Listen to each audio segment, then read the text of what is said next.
Call this meeting to order.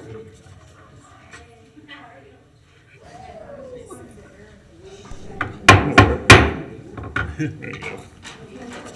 I want to go ahead and call the meeting to order. Thank you. First, Robin, can we do a, hold on, I have to read my agenda. Can we do a roll call, please? Member Foltz, Here. Member Rockwell, Here. Member Pepe, Here. Member Paul. Here. Member Sparlingwood, I know that she will be absent tonight. Member Crow. Here. And I did not hear from Member Morse, so we'll mark him absent. And Chair Jacobson. Here. Thank you. All right, and now I would entertain a motion for the adoption of the agenda. I've heard some requests for two things. One is to swap the swap and move it to the first thing, and then there was a request for a member comment to come the very first because there's some children patiently waiting. I would entertain any motion, but something in that flavor might be nice. So moved. Do I have a second? I'll second it. Any discussion? All those in favor, signify by saying aye. Aye. Opposed, nay.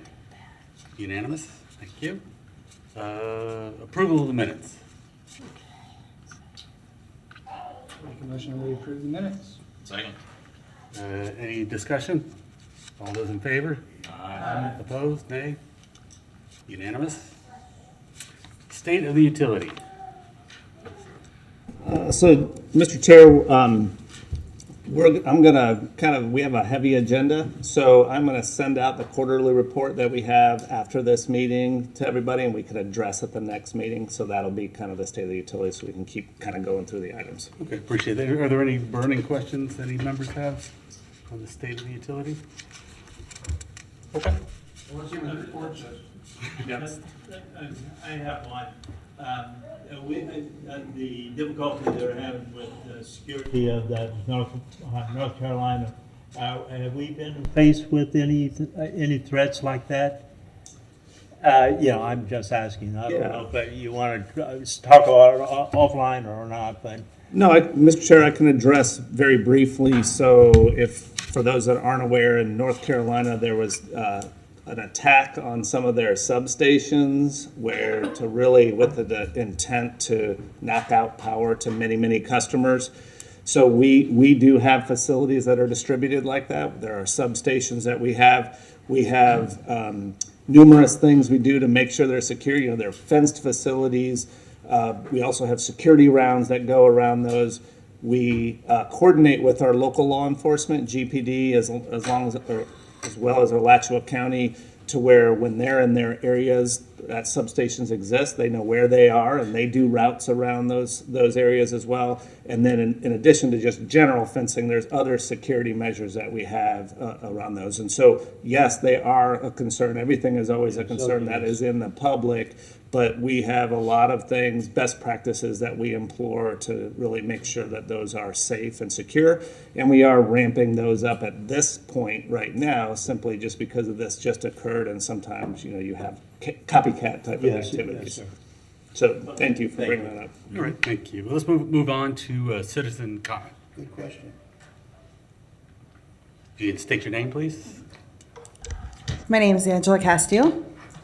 I am here tonight. I am not on anything on the agenda. I would like to address what is going on. I did ask how many people were affected by the delayed bills for November, and I got the response of 5,166. I had a meeting with Harvey Ward day before yesterday, and I addressed this issue as well.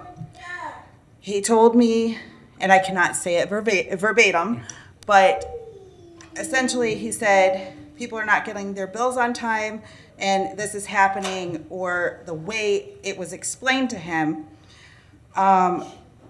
was that the system gets triggered when there's a big enough difference in a reading or the price in the reading from 1 month to the next. and it locks the system. So that means no bills can be generated or anything else until it's put in manually. So is this true? And if so, why are there so many that are having this issue? And I mean, honestly, I can't say, hey, you know, there's this big drop in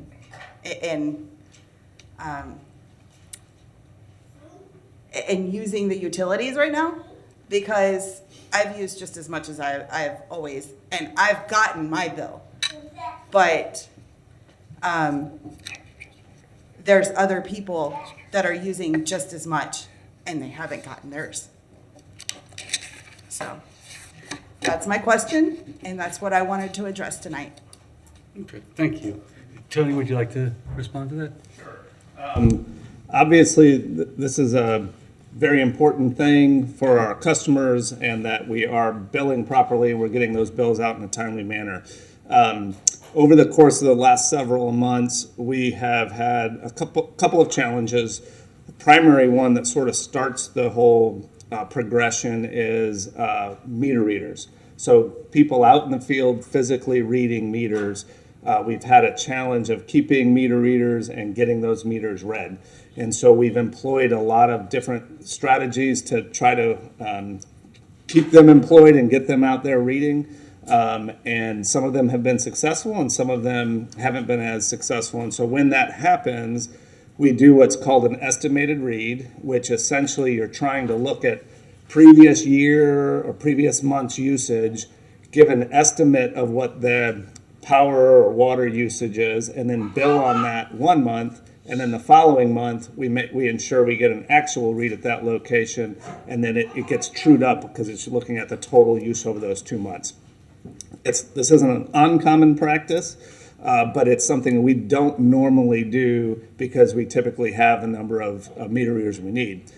With that being said, one of the things that occurs with that is that the billing system looks, and when you have those 2 reads, it looks, and if something seems unusual, it flags it and actually keeps the bill from going out and requires a person in our billing department to look at that bill before it goes out to customers. And so the number of those has grown recently, and has taken longer for our staff to essentially review those before they've gone out. And so it's delayed folks getting bills, as our neighbor has shared. And so that has been a very real thing. And it has kind of stacked up and gotten even more of those than there really should be. And so what we're doing a couple of things to fix that. I'll start at the long-term fix is advanced metering infrastructure. That is going to take away this issue completely, and that project is being implemented as a long-term solution, but that long-term being over the next year or two, not now. And obviously this is important now. But that's the long-term solution. The shorter-term solution is we're currently, in fact, this week have gotten several quotes for other basically businesses that come in and just read your meters for you. And so if we could get 6 to 10 meter readers from an external firm to do that, then that'll kind of solve this estimated meter problem, the inability to read. So that's happening right now. In addition to that, we're reallocating resources within the utility, whether it's meter readers that are in other departments that moved on, bringing them back, or billing folks that can help with some of these, what we call implausible meters, or implausible bills, which are ones that are the system is flagging. And so we're reallocating those resources at this time. And so I agree, this is a very unfortunate situation in terms of bills being delayed. But the purpose of that is to make sure that the people aren't overcharged, that they're being billed correctly, and so we're trying to keep that moving forward. So that's the explanation. I know that's not a perfect explanation and not exactly what everybody wants to hear, but things are in process to address that. The question that I have is, there's people out there that are going to have November's bill and December's bill. Mm-hmm. What are they going to do about that? Yeah, so I'm going to ask our Chief Customer Officer, Kenzan Hutchinson, is here. to kind of talk through precisely sort of how the customer service side will work with those customers if that situation occurs. So this is Kenzan Hutchinson. I'm Kenzan Hutchinson, Chief Customer Officer. So our intent is, so if a customer receives 2 bills, the first thing I want to mention is they still have the same 35 days to make a payment. Some of the concerns have come up that because they didn't get their October bill, it's immediately due when the bill comes out. So I wanted to kind of address that. So they still have 35 days to make their payment. In addition to that, I'm encouraging those who hadn't made a payment or didn't receive a bill to at least make a payment to where what their normal bill is, so they're not waiting till the actual bills come out. So I'm definitely encouraging customers to do that. When they get the bill, if there's any chance where the customer is having a hard time making those payments, we will offer up installment plans to where the customers can make payments over time to catch those up. Any type of arrangements. And one of the things that I always like to mention is we're not in the business of doing disconnections. If a customer contacts us and they need assistance, need more time, we're willing to do that. And in addition to that, if a customer receives 2 bills and they need more time, we're not going to charge them late fees. So we're willing to work with customers to kind of help get through this process. Okay, thank you. I see a light on. If you can make it quick, because we're trying to get through this one quickly, I'd appreciate it. Yeah, Mr. Chair, this is at least the 3rd time that this question of these delayed bills has come here before the UAB. And I feel a little bit like I don't have all the information I need to consider all this. I'd like to be able to ask the executive director to be able to give us a quantitative report. It doesn't have to be real long, but just how many people are experiencing this, how much the amounts are, how many staff are down, just basic management information, so we can get a better handle on how large this problem is and what it will take to be able to try to solve it. Okay, is that something you can send out to us? Yep. Okay, that'd be great. Thank you. Thank you, Kenzan. All right, well, if we can move on to swaps. Always a fun topic. So I'm just going to introduce Mark Benton. Mark's going to get up, and this is a transaction that an approval we had with the City Commission and the UAB back in October, and we're making a few modifications. So, Mark? Yeah, Mr. Chair, on October 6th, the Commission approved a resolution authorizing the General Manager to negotiate and execute 3 financial transactions. One of those was to enter into a cash-settled forward swap to mitigate interest rate risk on a planned fixed-rate bond issue that we're going to do next spring, $150 million. In the course of GRU sending out soliciting proposals on this transaction, we received an alternate proposal from one of the participating banks, and I'm just going to cut right to the chase. There's 4 takeaways from that alternative proposal. One is that we would issue variable rate debt rather than fixed rate debt next spring. 2 is we would move our current 2019A forward swap to hedge the interest rate from that variable rate issue. 3rd is we would enter into a new swap to replace that 2019A swap that we've moved. And then 4th, based on an evaluation by our financial advisor, making this change to the financing structure would result in a reduction of net debt service on the new money issue and the related transactions of about $15 million over the life of the issue. So we're recommending that the UAB recommend to the City Commission next week that they approve a resolution amending the current 2019 swap and allowing us to enter into a new swap to replace that 2019.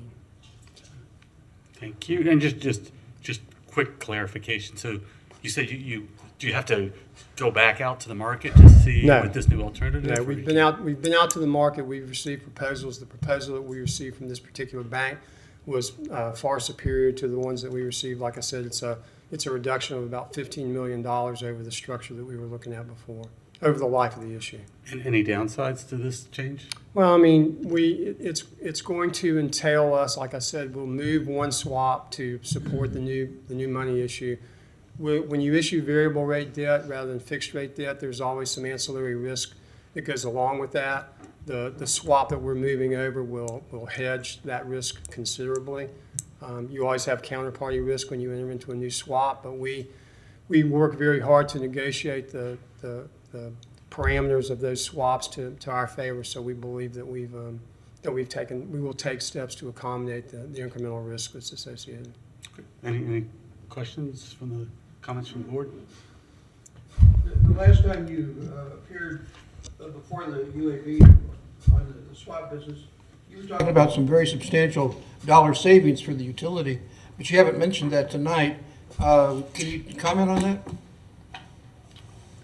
Well, look, the 2019A swap that we're planning to move, and as it sits today, would reduce our debt service through 2047 by about $78 million. We're going to move that over to hedge the new money bond issue, move into a variable rate issue versus a fixed rate is going to save us about $50 million. And then another $42 million in savings will be generated through the new swap that we're going to enter into to replace the 2019 swap. So we're saving $50 million by moving from a fixed rate transaction to a variable rate transaction. We're saving another $92 million, another $42 million from entering into the new swap to replace the 2019A. So that's $92 million.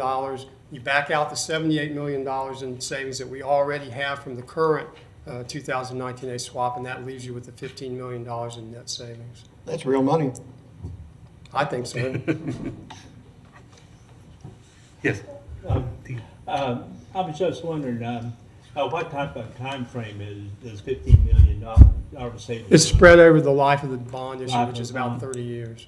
And will I know the Federal Reserve has been raising interest rates, and I'm just an engineer, so. But is it going to affect these swaps and? No, it won't affect the swaps. You're right. The Fed has been increasing rates. That's one of the reasons when we came to the commission back on October 6th, with the thought that we were going to issue bonds next spring, we had also tagged to that cash settled forward swap, so that we could mitigate that interest rate risk, because we believe the environment we're in today is better than the one we're going to be in next spring. But we priced in those as best we can, our projected increases associated with what the Fed is doing into that fixed rate bond issue. So they're baked into these net numbers that we're showing you. Okay, thank you. Anyone else? Any questions, comments from the public? All right, I'd like to entertain a motion if anyone's feeling so moved. Make a motion that the UAB recommend that the City Commission approve the resolution authorizing the amendment of the existing 2019A forward starting swap with Wells Fargo to moderate the interest rate fluctuations with the proposed 2023 fixed rate bond issue and the entering into of a new forward starting swap to moderate interest rate fluctuations on the expected future issuance of bonds that will refund the 2019A bonds. Get that right? Yep. And for Robbins, I'll second. Jason recommended that we accept the utilities Yes, recommendation. it would have been a quicker way of In saying fewer that, words. yes. Any discussion on the motion? We have a motion, we have a second. All those in favor signify by saying aye. Aye. Opposed, nay. Passes unanimously. All right, thank you. Moving right along, I think we'll go to CWC.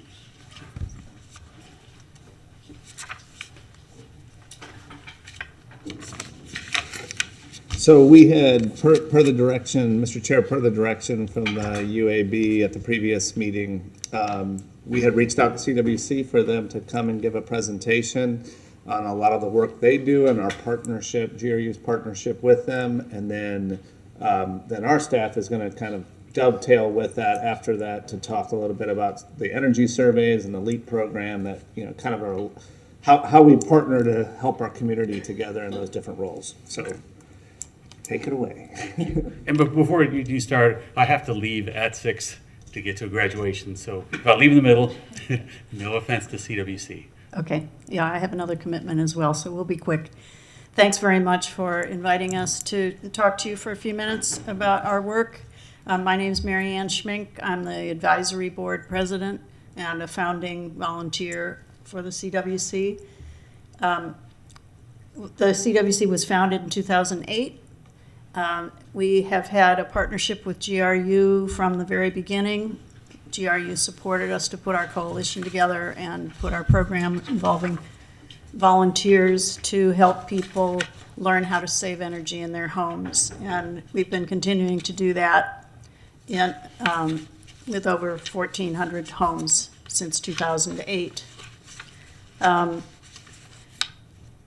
Elaine is going to tell you more about the specifics of what it is we do. Hello, I'm Elaine. I'm the program director of the CWC. We're a small two-staff organization with a lot of great volunteers to support us. So our flagship program, we actually have 3 separate programs these days, but our flagship and our main program is our in-home tune-up program. So that is where we send 2 trained volunteer energy coaches or sometimes a staff member into a home to do an assessment. So they work with the resident to understand their utility bill, help explain charges, listen to them, see how they use their home is a big part of it. And in the picture there, you can see they're showing the resident where her electric meter is and the fact that the dial is spinning when her AC kicks on. So connecting that usage and behavior to their utility bill and their kilowatt hours. Our energy coaches also not just do assessment, but they install items while they're there. So they're installing up to 16 LED light bulbs, water saving shower heads and faucet aerators, safety items as well, like carbon monoxide detectors, and we replace smoke alarms with new 9-volt batteries as needed. And a lot of it is sharing tips throughout the tune-up. So finding out where they set their thermostat and making recommendations based on those things. Our second program is that we have a next level upgrade program. We cut back dramatically with that. It used to be part of our GRU contract, but now we are doing about 4 a year with other funding, and that is including increasing attic insulation, installing water heaters, new energy efficient refrigerators, for example. And we also, of course, refer to GRU's LEEPPlus program. And our parent organization is Rebuilding Together. So if we go into a home and find a roof leak or electrical, plumbing issues, more critical home repair, we refer folks to those. The light bill is what a lot of people call it, and they look at the dollar amount and they don't ever flip it over and look at the graphs and usage. And it's really a big part of our program to help explain that the major energy contributors are heating and cooling and water heating and refrigeration, and what the average water usage is per home, for example, seeing how many people live in the home. All of those are contributing factors. Even talking to them about their garbage cart, so that's a way they can decrease. The city probably doesn't like that, but we help people save by encouraging them to downsize their garbage cart and letting them know that's not going to GRU, that's on their GRU bill though. We look at the home as a system, so we're looking at the billing envelope, air sealing, attic insulation, heating and cooling to optimize energy efficiency. We're looking at all of these items. And pictured there is what's in our typical kit. It's about $100 worth of supplies. So again, LEDs, there's toilet tank banks, so displacement banks and outlet switch gaskets. Our shower heads are 1.5 gallon per minute, so the average shower head is 2.5, so it's saving them a gallon of water a minute and the energy to heat that water. So that's a really impactful item. We don't have insurance to climb around attics, but we peek our heads up there and check out the R value and see the average depth of insulation, which is known to be really high return on investment item and also lacking in a lot of homes, especially older homes in Gainesville. We talk about the air handler, and we check their filters, see if it's fit properly, if air is bypassing the filter, if it's in the right direction, how dirty it is. They might say they change it every couple of months, but we always look to double check and let them know that that's impacting the efficiency in the airflow. Water heating, we check the temperature at the sink closest to it. If it's too high for a gas water heater, we'll turn it down for them.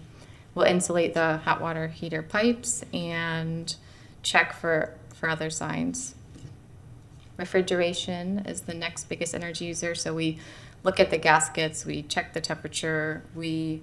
This picture on the left is from a home that had multiple extra fridges and freezers, and they were located on a porch. So having them in a porch or garage, talking them about downsizing and the impact that that has on their bill.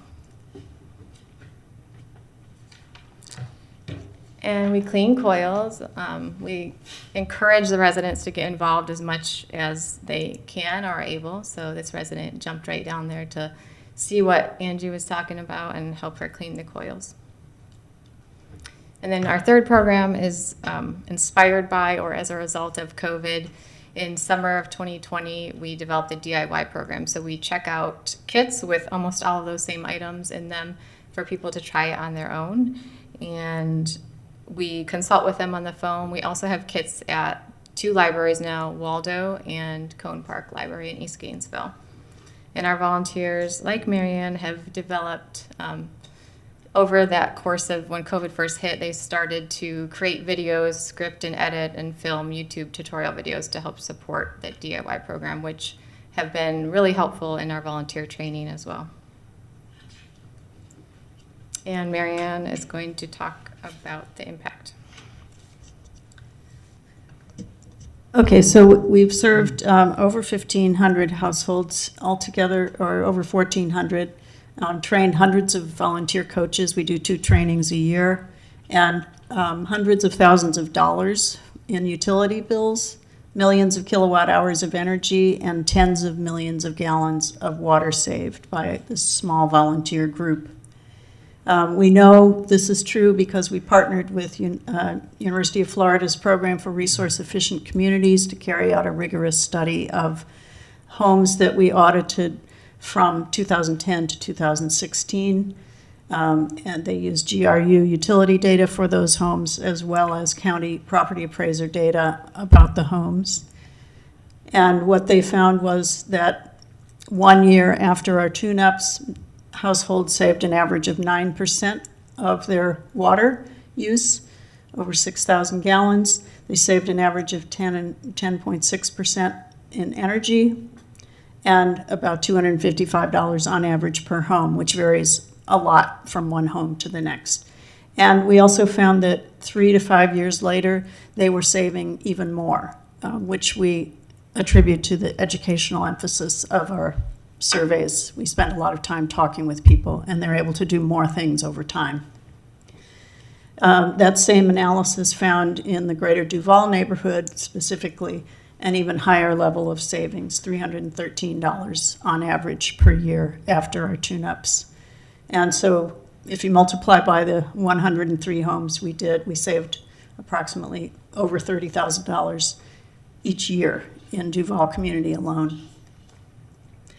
We also know clients are very satisfied with the work we do. They like having the people in their home. They say they learn a lot. They had very specific responses about what they had learned and the things that they had done following our tune-ups. Just briefly mentioning, we're also working to have a broader impact, trying to expand these kinds of programs throughout the state, working with UF IFAS Extension to develop programs in other counties, and most recently working with GRU and the city and the county and the NAACP on the Empower project in Alachua County, which was selected by the Department of Energy for a technical assistance grant, one of 24 communities in the country. We're very excited about that. We just had our latest training. I think somebody in this room is in this That's photo. a good-looking group there.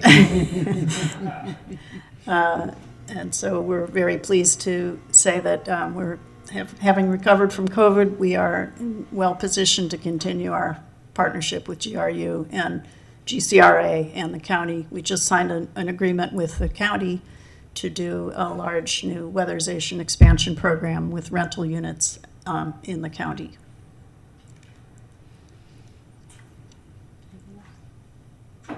That's it. All right, thank you, and I'm going to have to run off, but, I am a member of the board and a newly minted energy auditor. Going to do my first audit this weekend. Great organization.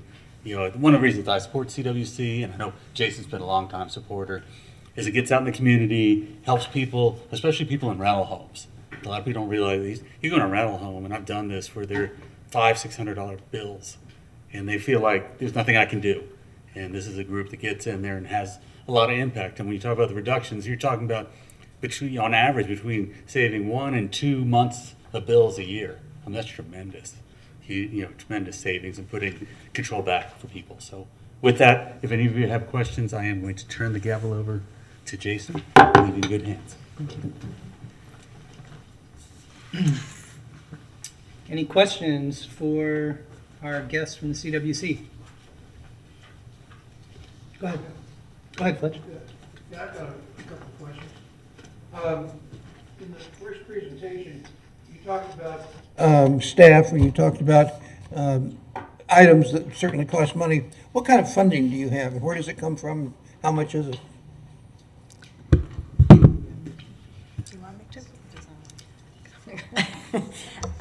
So our main source of funding throughout our history has been through contracts with GRU. Those are contracts based on the number of tune-ups we do. Most recently, that contract has also included a portion with the GCRA, the Gainesville Community Reinvestment Area, where we're also doing some tune-ups in homes. Most recently, this week, the County Commission approved a new program for rentals in Alachua County, outside the incorporated area of Gainesville.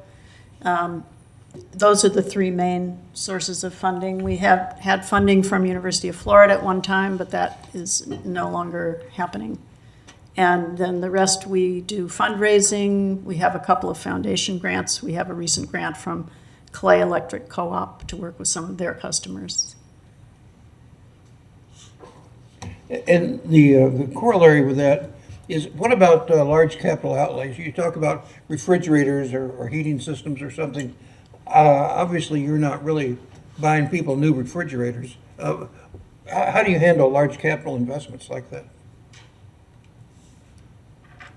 We have bought a few refrigerators through the county grant that we have, but we do get a Lowe's discount. We have minimal business sponsorships, if that's what you're asking. Well, a refrigerator can cost a bunch of money. Yeah, it can. We don't do very many. Our main program is our home energy tune-ups. Low So in cost, that no case, cost. we would refer people to other programs like LEEPPlus and Rebuilding Together that might be able to help them. Yeah, go ahead. Yeah, I was just going to jump in real quick. There's another presentation after this where we'll be talking about LEEPPlus and the program that will address more of the larger capital outlays. Okay. Any other questions for CWC folks?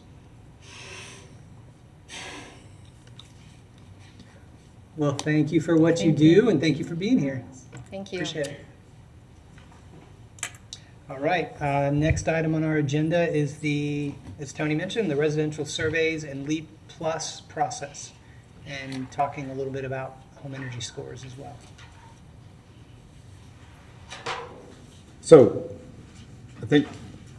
I'm not sure who's going to get up. So, Brandy, you can very much come up. We have several staff members here tonight that really implement both of these programs, and so I think it might be a shared pulpit a little bit here that they'll bring that out.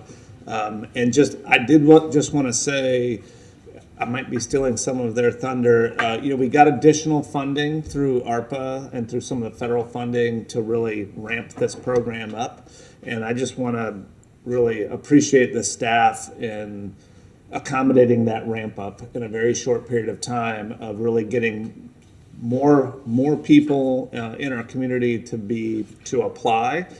more people to actually do improvements in their homes and even doing greater improvements than we have done in the past. And so they've done a really good job of addressing that ramp up in the funding, and they're going to talk a little bit about that program as well as residential surveys. So Brandy, take it away. Awesome. Thank you. Good evening, Mr. Chair and board members. I'm Brandy Shadow. I'm a residential efficiency program coordinator, which is a big long title that I help out our residential customers learn more about energy efficiency and conservation within the utility. So my main role at GRU is our residential surveys. I do them myself as well as train others to provide residential surveys to our customers. The purpose of our surveys is a study of how energy is being used and an analysis to reduce energy costs for them. Kind of ironic since we're the utility company, but we definitely are out there promoting that. The goals at the end of an energy survey are for our customer to understand how energy is being consumed.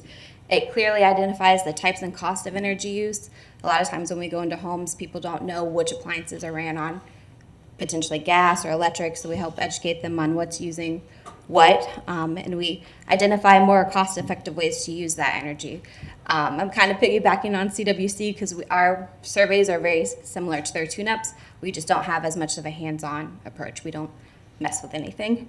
Our requests come in mostly through our call center customer service, and they could be generated from high bill concerns, a lot of people moving to Gainesville, new ownership or new construction, just want an idea of what they're being billed for so we can go out and talk to them about that. Or change in use, of course. So that pretty graph on the back of your bill, if there's an inconsistency in that, a lot of people call and ask for us to come out.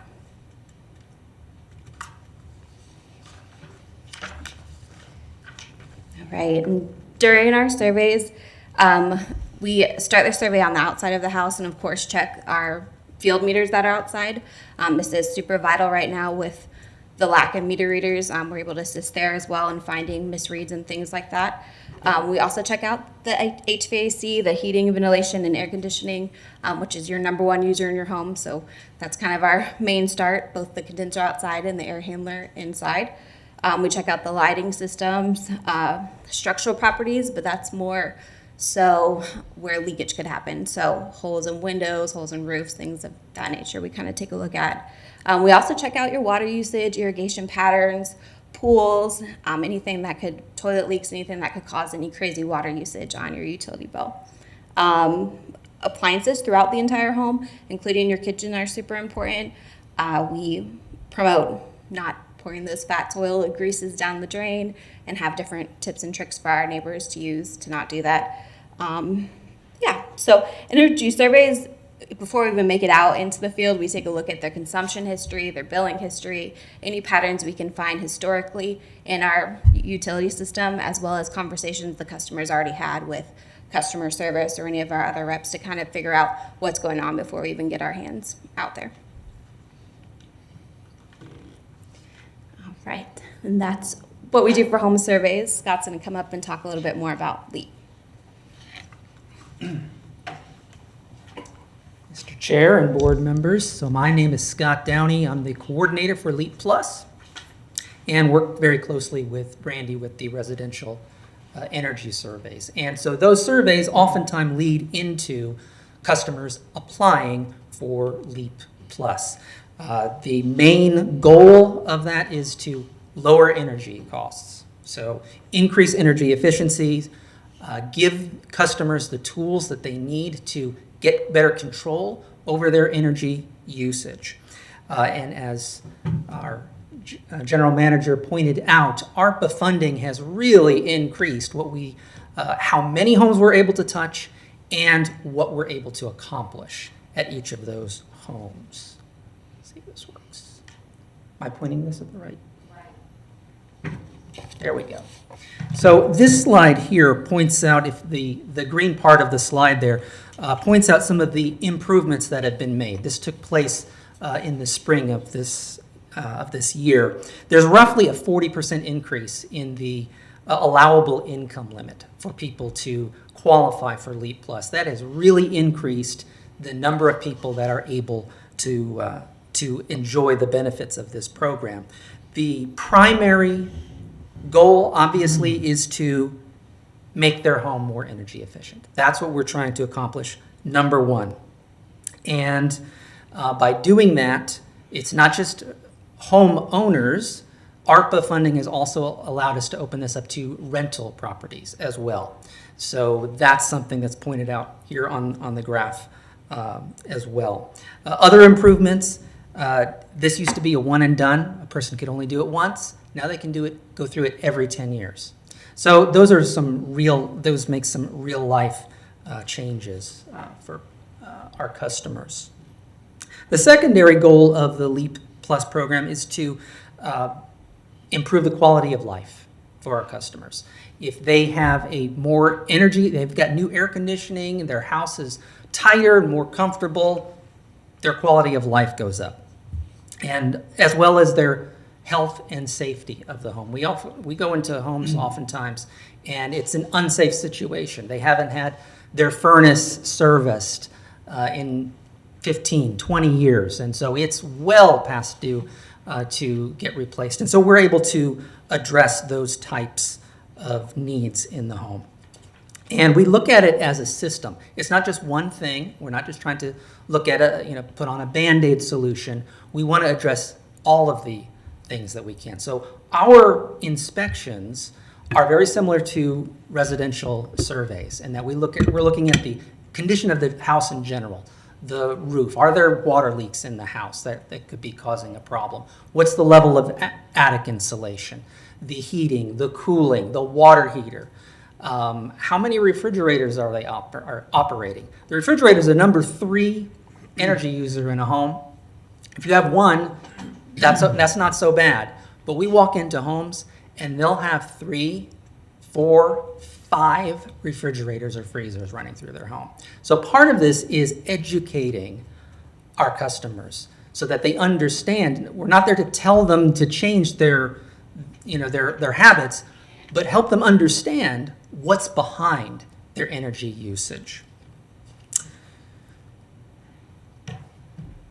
So let's talk a little bit about what the process is. Once a person is accepted into the program, they are scheduled for us to do this pre-inspection work. We look at the whole house. Generally, this is going to involve their heating and air conditioning because that's the number 1 energy user in their home. But whatever that is, whether it's insulation or we're doing a water heater or whatever other issues that we're addressing, we will lay out those options. We provide the customers a list of contractors, who we want them what category of contractors we want them to contact, and then they get bids for that work. Those bids are sent to us, we review them, and then we send out vouchers and approve whatever that work's going to be. And we have a $10,000 budget on a home. That sounds like a lot of money, but as everything is getting more expensive, we have to prioritize what's going to get the best bang for the buck as far as their energy savings is concerned. So we make decisions based upon that. And then finally, once the work's complete, we go back out, confirm that the work was done satisfactorily into LEEP standards, and then we pay the contractors. So that's the basic process of LEEP. This is not a very simple flow chart, but you can see there's a lot of details in here. We won't go through this whole thing, but just to kind of give you an idea of how long it takes to go through this process. Once a person applies at NHDC, who does the financial part of the application process, once they get through that, it's right now running about a 2 to 3 month wait for them to get that pre-inspection. And the reason for that is so many people are trying to get through the program. Our waiting list earlier this year was 250 people in the queue. We've gotten that down to about 80, and we do not see that getting much better than that. That's pretty much where we're going to be running. So 2 to 3 months to get to that point. Then we go out there 3 to 4 weeks for them to gather bids, another 30 to 45 days for the contractors to get the work done. So it's about a 3 to 6 month process to get through all of that. But our customers, once they do, they realize it is well worth it. And I tell them all that. This is a lot of work. It's a lot of work for our customers to do that. They're not accustomed to dealing with contractors many times, but it is well worth it. So if you all have any questions for us about this, or yes, sir. Well, first, compliments on the process design, what do you call it? I think that's quality. That means that I know it's real. I see the process, if it's actually followed. I do have a question, though. In the end, when you're making these recommendations, when the bids come back, how is a decision made as to whether it's really worth it or not on a particular items? Saving $100 on $1,000 new HVAC, is that good or bad?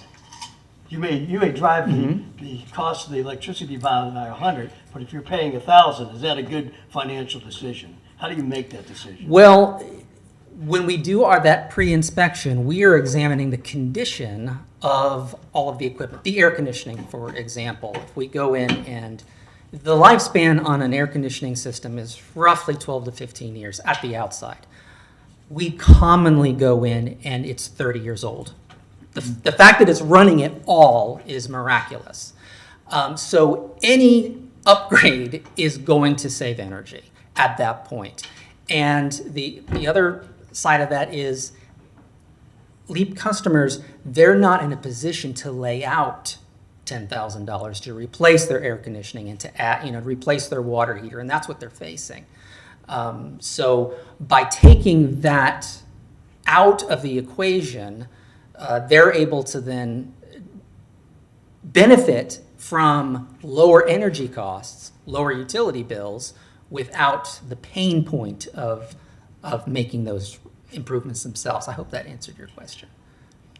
Most of it. Okay. Although I get down to what happens in the marginal case.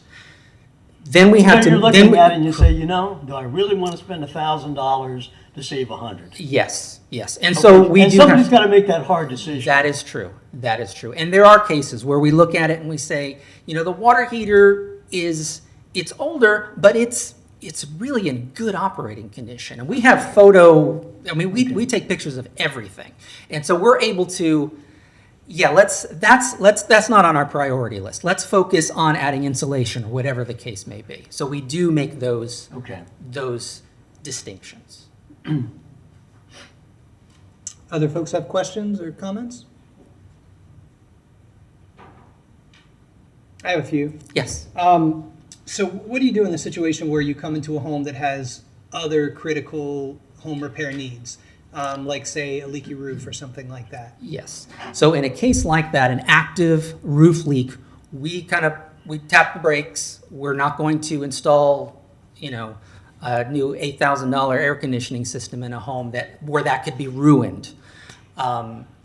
So what we do is we then recommend them to contact other organizations. We provide a list of organizations for them to contact, such as Rebuilding Together and others, who can take on those bigger projects, take care of the infrastructure, and then once, for instance, a roof leak is dealt with, then we go back in and now we can move forward. Okay. And I remember this was years ago, but there used to be sort of a pretty active collaboration between groups like Rebuild and GRU LEEP, where they would even sit around a table together and say, look, we've got this home here that we would like to come in and help save some energy, but they need a new roof. If you guys can do the new roof, we can come in and we can do X, Y, and Z. Is there any that level of collaboration going on? Yes, there is. Great. We do. In fact, we attend CWC's board meetings, and there's also that open communication. So we will call, for instance, the county has a program where they do that. And if we are in a home where it's a GRU electric customer, but they're in the county, we'll contact the county and contacting the county and giving them the customer the information to move forward. Sometimes they don't know how to navigate that, so we try to help that along. Thanks. And I think my other two questions are actually for Brandy. Is that right? Yes, sir. So, So I'm curious, I believe, if I remember correctly, that you all kind of backed off of doing the residential surveys during kind of peak COVID times, right? We did. About a year and a half, we weren't entering homes. And so can you just talk for a moment about sort of when you started doing that again and what your numbers, your sort of monthly numbers have looked like since then? Definitely. I kind of skipped that part on the slide. So we started going back into homes probably about March. We got approved to go back into homes in January, but we had to hire staffing and train them. So February we were in homes, but more so for training purposes. So we started back in March of last fiscal year. We completed, I believe it's in here, I think it's 392 home surveys this last fiscal year. So far, since October this fiscal year, we're up to 141 already. Okay. So we're back at a pretty steady pace. We're booked 3 weeks out on home residential surveys. Okay. And then last question. This was actually what the question was listed in the agenda that sort of spurred this presentation initially, although, I mean, I think all the information you all have presented has been really useful. But our agenda says, the board requested a discussion on whether staff can utilize the home energy score methodology adopted in the city's rental permit ordinance to assign energy scores to homes when staff conducts home energy surveys. Are you familiar with the home energy score methodology the city is using, and has there been any discussion on that within GRU?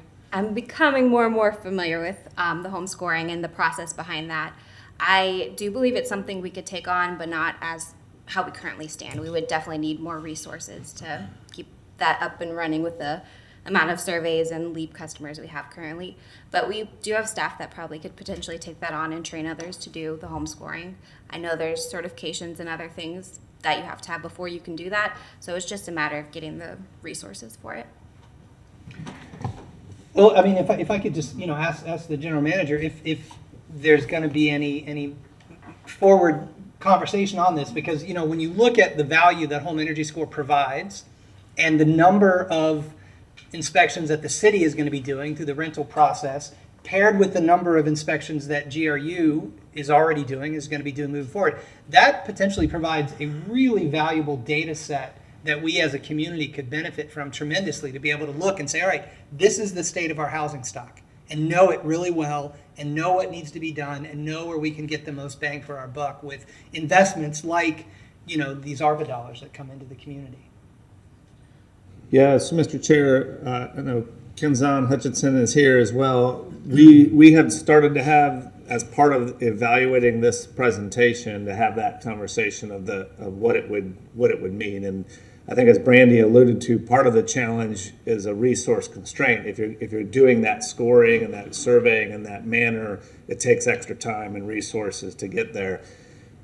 At this point, we're sort of focusing on, we have a little bit of this backlog from the COVID years of catching up on doing LEEP, catching up on doing the surveys.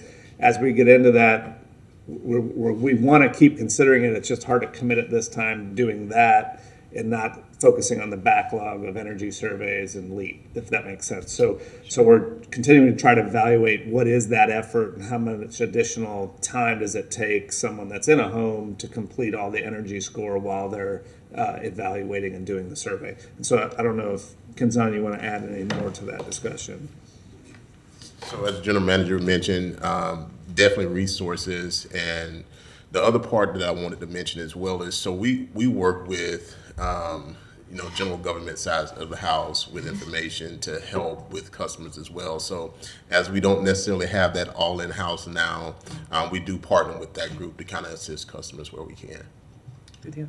Well, I mean, if I could just ask, moving forward, especially given that was sort of the central question that spurred the presentation tonight, if it would be possible to get some sort of an update as this conversation evolves within GRU, even just the sense of like, okay, now we've talked to the city, they're rolling these out, this is how long it takes to do one of these in a home, this is what it would mean for GRU concretely in terms of how many surveyors we would need, time, that sort of thing, just so we have a real sense that the utility could make a decision on.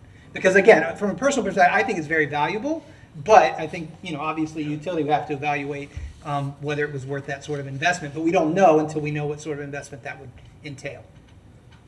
So, Mr. Chair, I think we can commit to absolutely commit to like doing that evaluation to see how much time does it take to do it, how much time does it take to train people, and then, if we're doing that, is how big of an impact does it have on how many homes we're able to do energy surveys on, or how many additional resources we need to get that done with the numbers that we're doing now. So we can do that evaluation. I think that's very worthwhile, as you described. Well, unless anybody objects, I'd like to leave that on our UAB working agenda so that we have it as kind of a thing to come back to. And we had somebody down here that wanted to, yeah, go ahead. I just want to second what Jason's been saying. I completely 101% agree with where he's going with his thoughts. But I have a question on the LEEPPlus. You said we have a maximum of $10,000 per site. That money is GRU money? It is a combination of GRU money, so it's funded internally, but it's in addition to that, we have been allotted, I think it's $1.9 million over 3 years of ARPA funding. So that From allowed where? us to go from $4,200 that we were spending on a house to now to $10,000. And that 1.9 million is from where? Is from the American Rescue Plan. So it's federal funding, Federal money. yes. Okay. Yeah.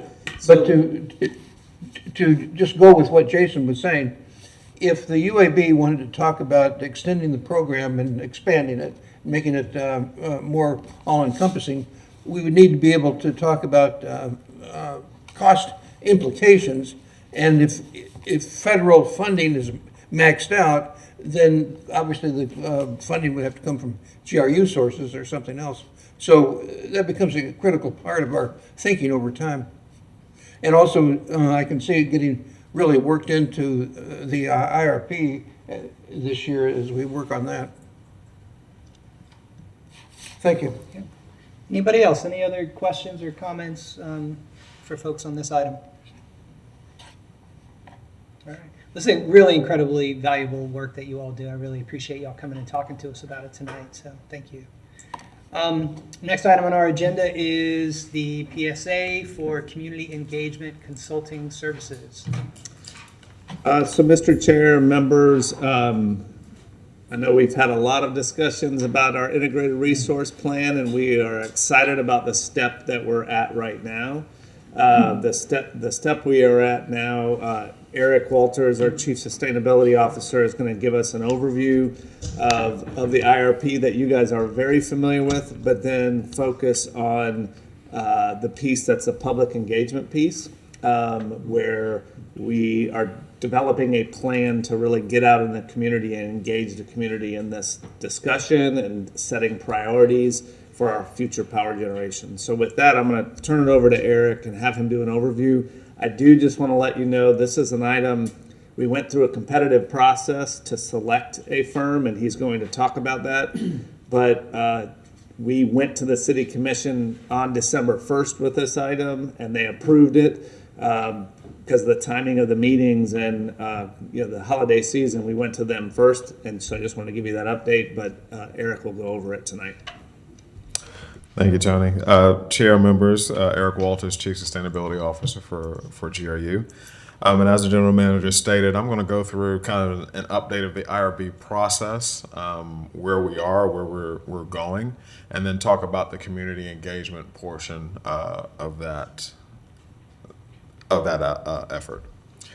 So we've talked to you guys a number of times about the IRP and what it is and how it goes. So some of this will be repetitive, but it is good to get a little more detail on where we are and what we're thinking as we go through it. So first of all, looking inside an IRP, the sole purpose is really an assessment of future energy needs and what your plan is to meet those needs. Generation, DSM, or demand side management, load response, whatever it is, be able to meet those needs in the future.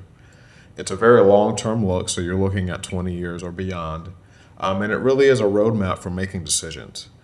You're looking at something that you're looking at new generation, you're looking at retirements, you're looking at electric grid improvements, policies, programs, all those things are included in the IRP. So really, to get a comprehensive look, you have to look at all of those in their totality and then somehow boil it down to a number or a way to compare those together to help make that decision. And that's really the IRP's purpose. It's meant to be iterative, so it's completed every 3 to 5 years.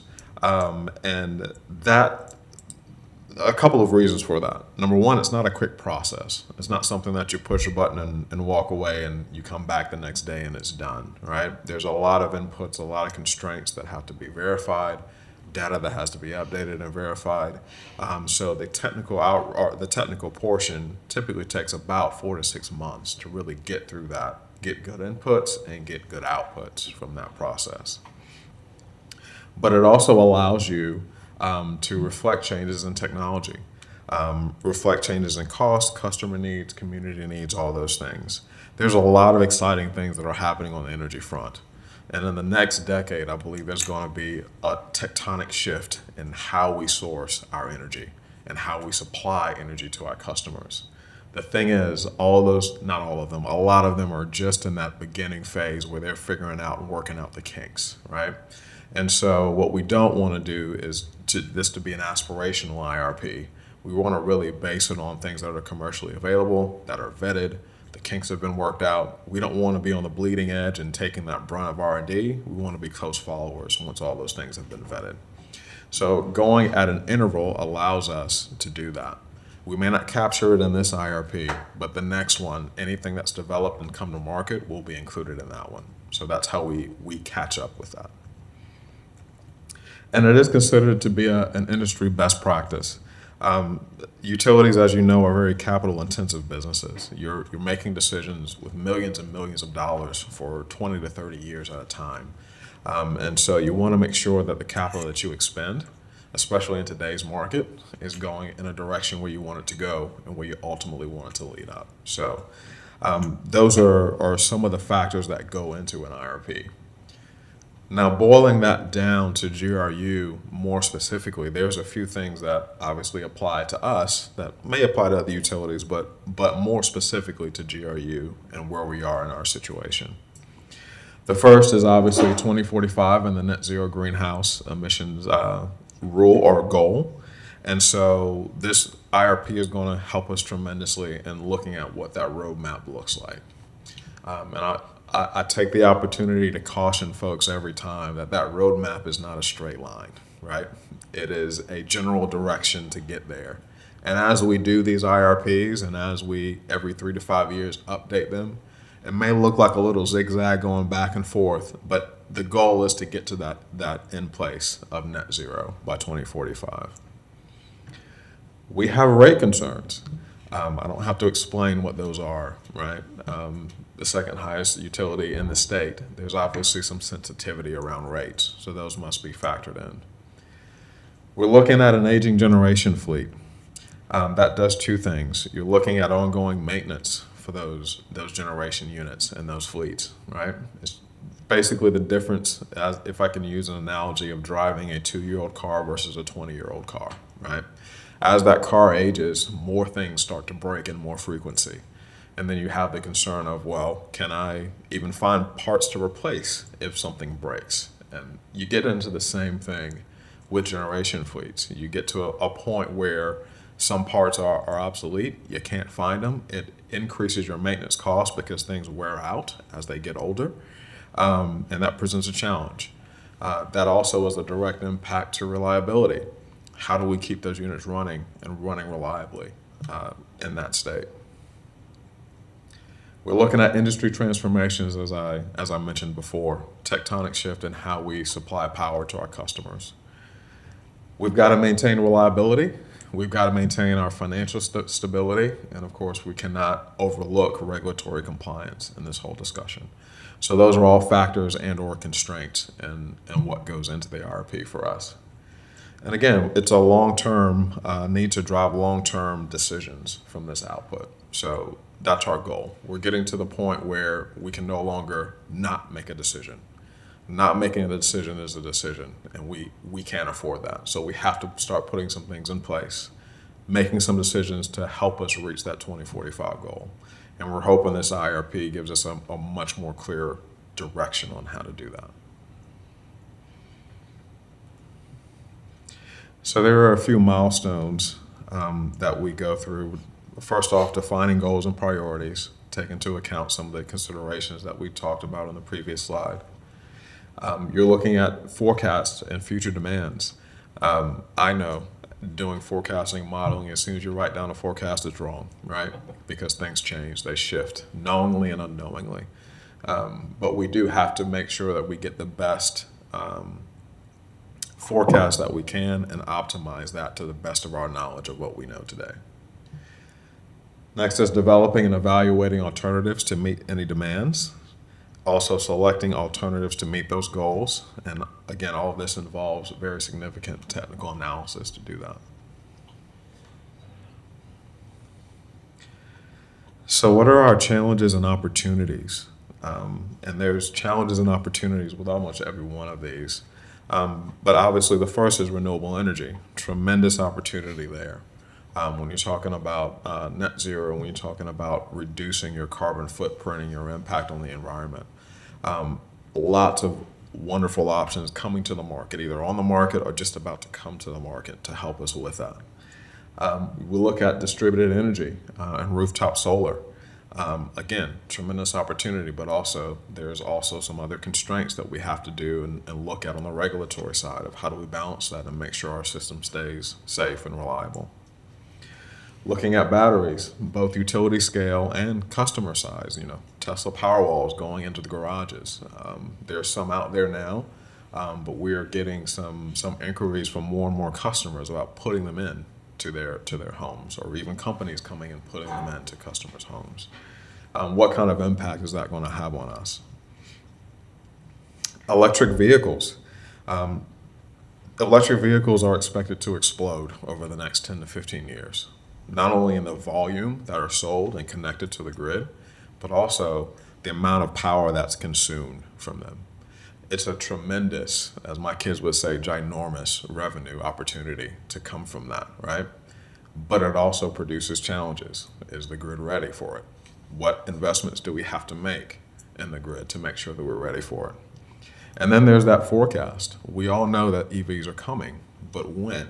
Is it 2027? Is it 2031 that you start to see that exponential curve go up? When does that come? And so part of what we're trying to do today is really get some good solid forecast on EV adoption, what that means for our grid, how fast and how much.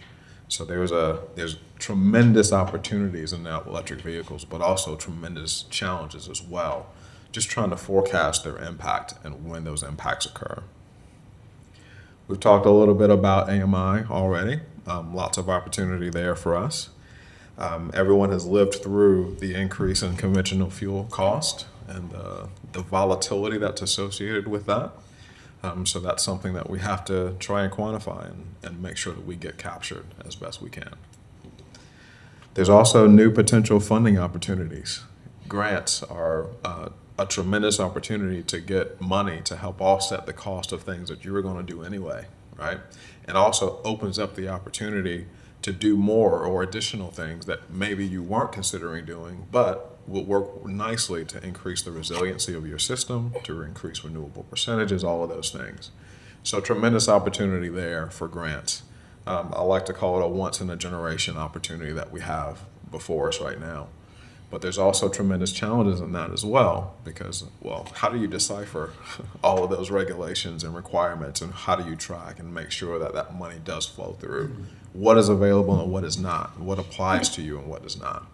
So there's a lot of consultants out there, and we're talking with a number of them to try and make sure we have a focused and coherent plan on grants and those funding opportunities.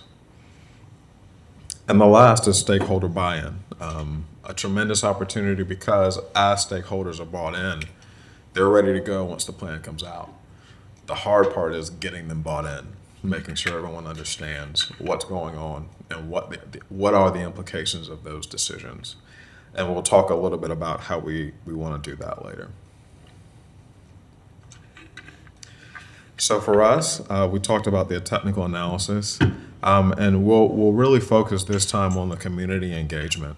Over the last few years, there has been a tremendous increase and the desire of our community to be involved in the decision-making process of where their power comes from, how it gets served, how it's sourced. So there's a tremendous interest that's out there, not only from our community, but also from the nation, right? Nationwide, we've kind of seen a shift in that desire. So we want to make sure that we capture that. And also the City Commission and the UAB engagement, making sure that our governing boards have the opportunity to provide their input to this process.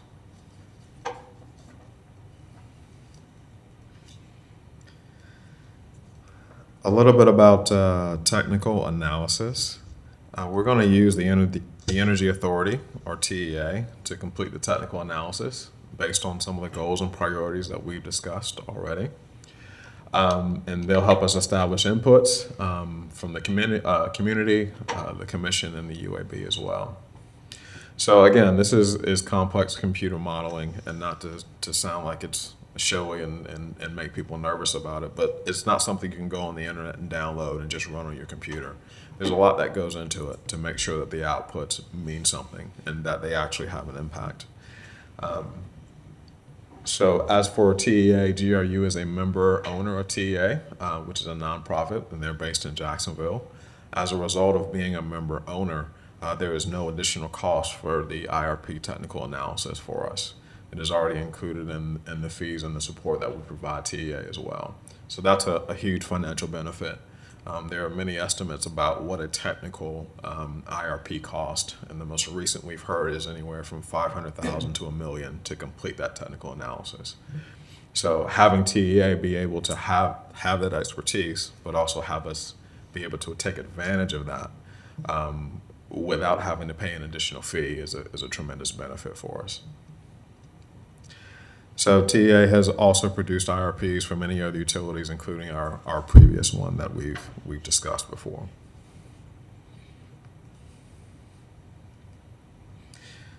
Okay, let's talk a little about community engagement. When we look at this process, we really want the community engagement to be a holistic approach. There's been many discussions about the diversity of our community, and all kinds of diversity, socioeconomic, racial, ethnic, geography, and all of those things are factors, right? And because of that diversity, we also know that all of our customers don't receive or process information in the same way. What we want to make sure we accomplish is we want to give the entire community an opportunity to participate. We want to make sure that we get feedback from across every demographic, and that we also get buy-in as a result of that. So that's our focus and our goal for community engagement. One is a broad outreach to the entire community from the beginning and throughout the entire process. We hope to educate, and then through that education get input on our goals and priorities for what we want to accomplish. We plan to have in-person and online meetings, and we also plan to have surveys, both electronic and conventional. And we'll be taking opportunities to reach out to different groups, representatives, influencers within the community to make sure that we get that diverse input. One aspect of a more focused outreach is what we call a stakeholder advisory group.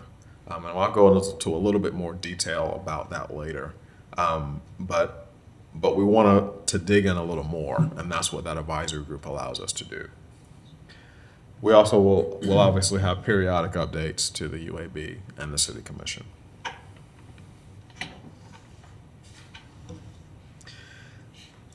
So with community engagement, there is kind of a proven method for it. There's an industry best practice, and it has become an industry best practice for IRPs. And even though it has become that in the recent history for an IRP, it has been the standard in other areas. So when you talk about water supply plans, when you talk about transportation and roadways, any other complex planning process that has multiple stakeholders and diversified interest, you're going to have a community engagement plan. And it's not simply going to be a notice meeting where people show up and you give them a time to talk. It's really building a trust, right? It's walking them through a process and helping them understand the implications of what's going on.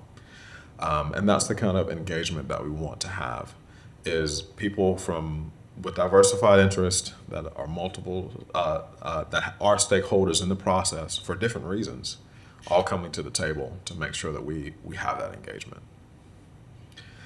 So part of that is robust stakeholder education and input through the process. When you look at this, I look at generation plans all day long, right? We have to admit, though, that the general public doesn't look at generation plans and IRPs every day. A lot of them you have to explain, what is an IRP, right? And so there is an education that has to go along with that. But that is the requirement for good input, right? If they don't understand the implications of the decisions or the input the feedback that they're giving, the input's going to be limited to what they understand. So to really dig in and get effective input, you have to make sure they understand the entire process, the implications of the decisions, the options, constraints, all of those things. Once you do that, you get great feedback from them. And as a result, you also get great buy-in from them, and that's our goal.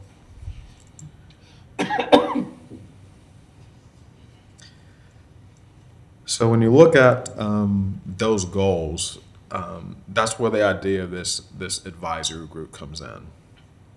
And so the framework is really a group of individuals that represent a cross-section of stakeholder groups, okay?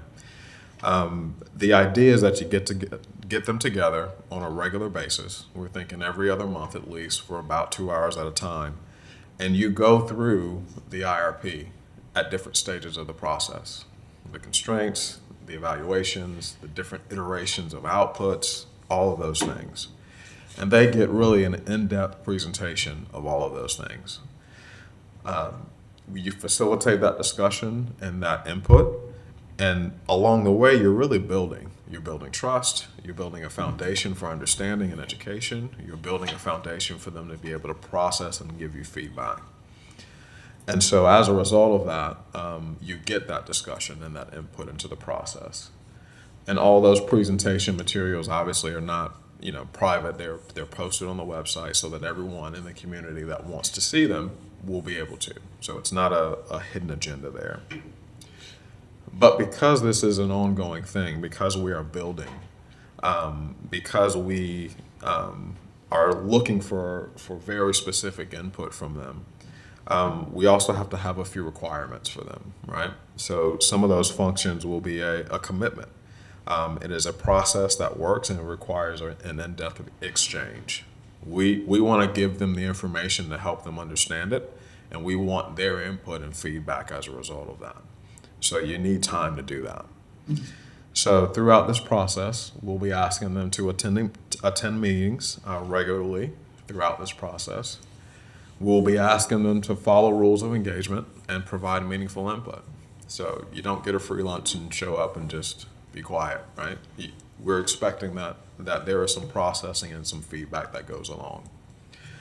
We're also expecting them to provide and receive comment from their respective groups or areas. And I'll go through the list of these groups or these different areas in the next slide. But the idea is that this stakeholder groups gets that in-depth education, and then they go out to the groups that they're representing and feed that information back to them, process, and then bring any questions and feedback back from them to the stakeholder group. So this information flow is meant to go two ways. So even though this information that is presented will be in-depth and be some technical background, there's not going to be a requirement for technical expertise. The whole idea is to translate this in a way that makes sense.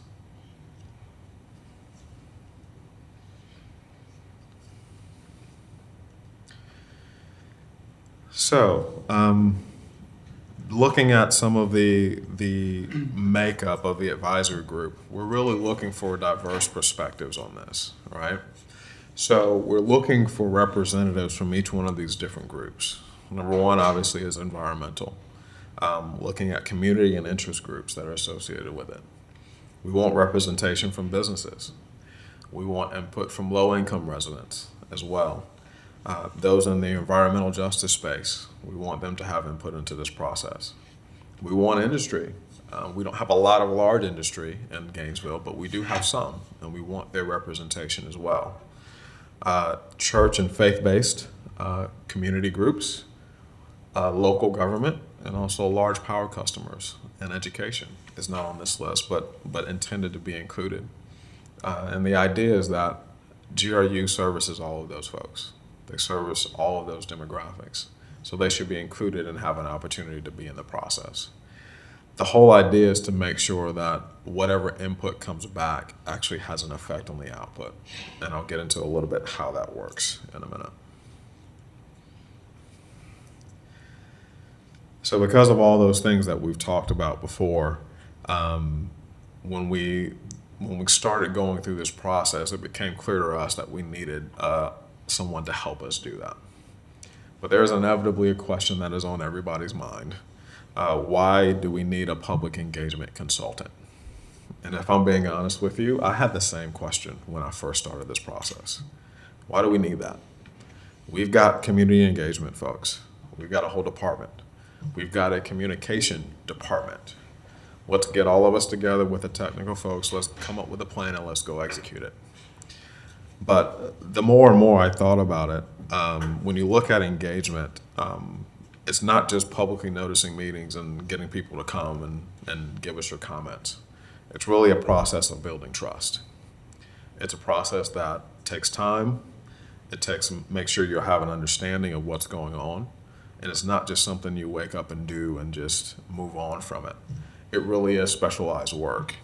So what you're ensuring is really that you're getting feedback from a cross-section of the community, validating the data that you've got, and you're ensuring that feedback is valid, but it also leads to a true impact of the IRP. I'm an engineer. A lot of you guys on the dais are engineers, right? We know numbers. I know zeros and ones. I can change zeros and ones for a desired output on the output of a process. I can do that. That makes sense to me.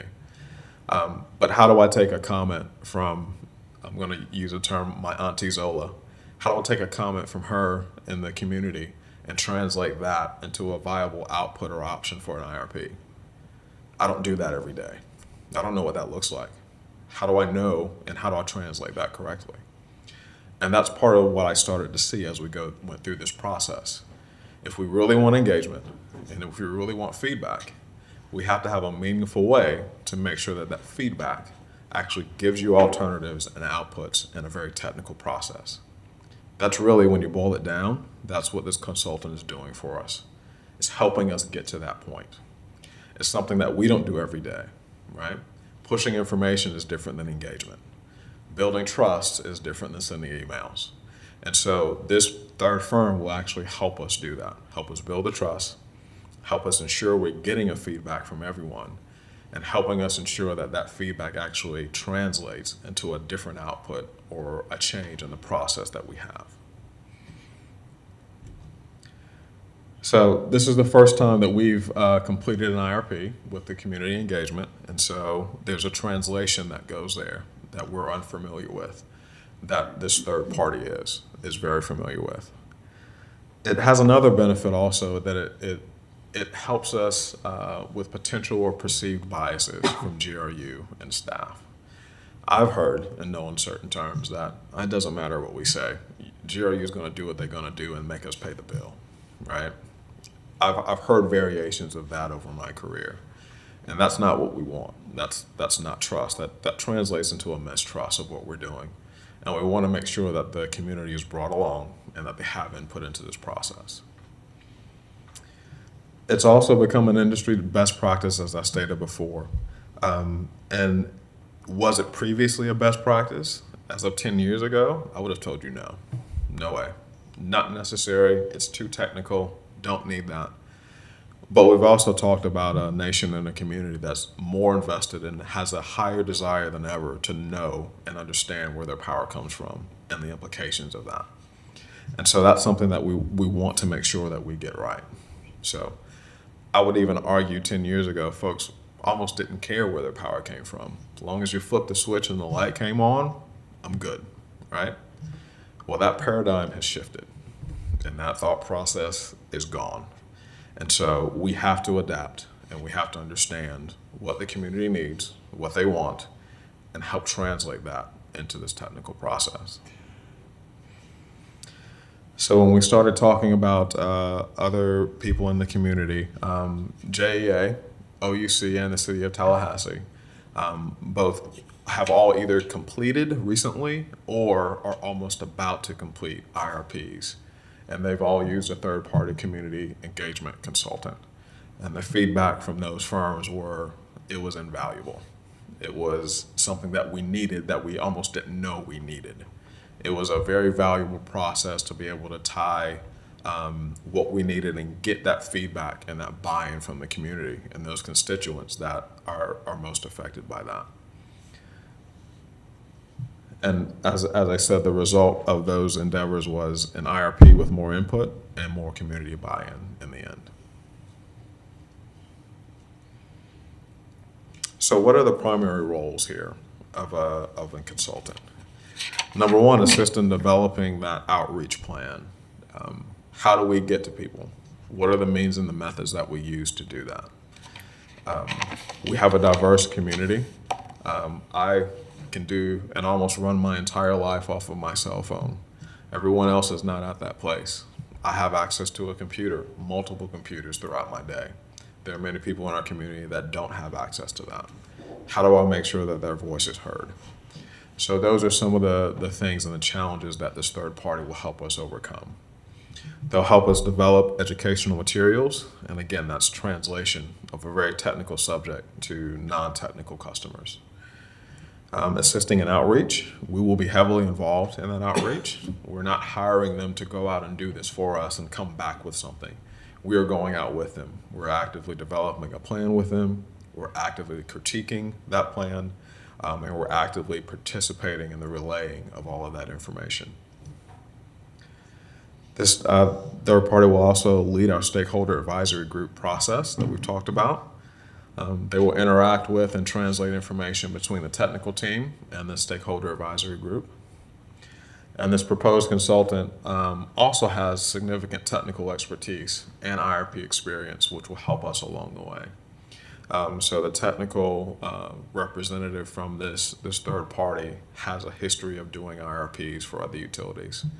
They have a history of doing demand side management. They have a history of factoring and all these other things. And so we also see that as a technical resource as well, not only in translation, but also bringing in some of that perspective that they've seen from the industry.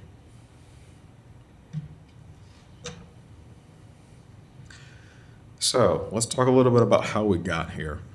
GRU issued the invitation to negotiate on August 10th of 2022. Now that didn't start there, right? We started well before that because we realized we needed to do an IRP and we needed to have more community engagement.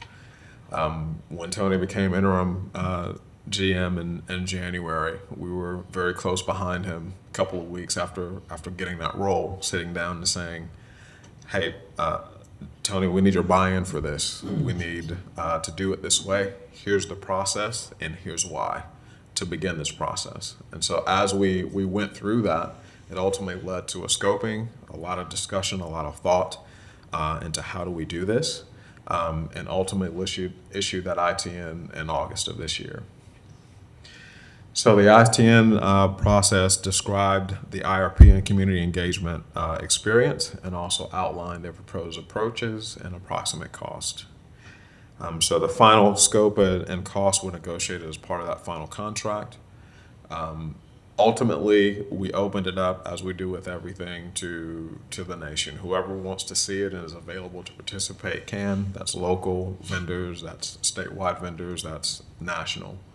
And so actually one of these groups is located out in the Midwest, but the others all have local presences either in Jacksonville or Orlando. And they all came back with a similar cost range for the process.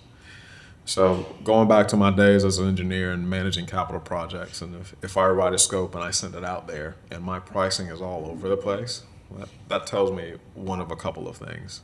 Number one, they don't want to do the work. So it's just, that'll work, and throwing a number at it. Or number two, my scope wasn't very good. So that means they didn't understand what I asked them to do. And so what they came back with was their interpretation of that, right? But when I got bids that were very close together, I knew, number one, they wanted to do the work.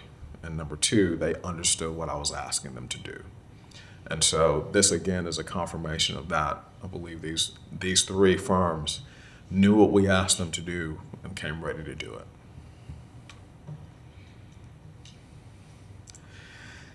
So lastly, these firms were evaluated on their proposed high-level community engagement plans, their experience, and their proposed project management plan. All three of these firms presented virtually to GRU. We were allowed the opportunity to ask them questions, to kind of poke holes in what they were doing, to clarify things. And ultimately, ADG was evaluated to be the best overall choice for GRU. We went through the negotiation process and basically came to a scope of services with a price not to exceed of roughly $248,000 plus travel and reimbursables. And all those funds are identified in the existing budget. So this was the recommendation that was made to the City Commission that they ultimately approved. And with that, I will take any questions that you may have. I don't have a question slide. I don't know why. I don't know why. But Thank you. Thanks for that presentation. absolutely. Go ahead. How are you planning to integrate the IRP or integrate into the IRP things that are outside little old Gainesville? Meaning regulatory, what do you call it, what goes on in Tallahassee, what goes on in what do you call all the big guys in Washington, what do you call it, because they're driving a lot of this, at least on the technical side, and beyond that, all the money. Okay, so how are you going to integrate that into the planning process? So, Chair members, that's a great question. And to be honest, sometimes it's a challenge because you don't know where things are going. I remember, 10 or so years ago, everyone was talking about carbon credits and it's coming out and there's markets for it. And within the next 2 years, we're going to have carbon credits. But I've yet to see that market develop, right? So we want to be careful that we don't speculate what's going to happen. But we also want to make sure that we accurately account for what is happening or what is imminently going to happen. And so the thing with power regulation is that we've talked about NERC and FERC before. A lot of those guidelines are in place. We don't expect those to change drastically over this time period. So a lot of the electric regulation is already factored into what we do. We've talked about the ACE study before and the impact to area control error that intermittent resources have, right? All of those regulations are already in place.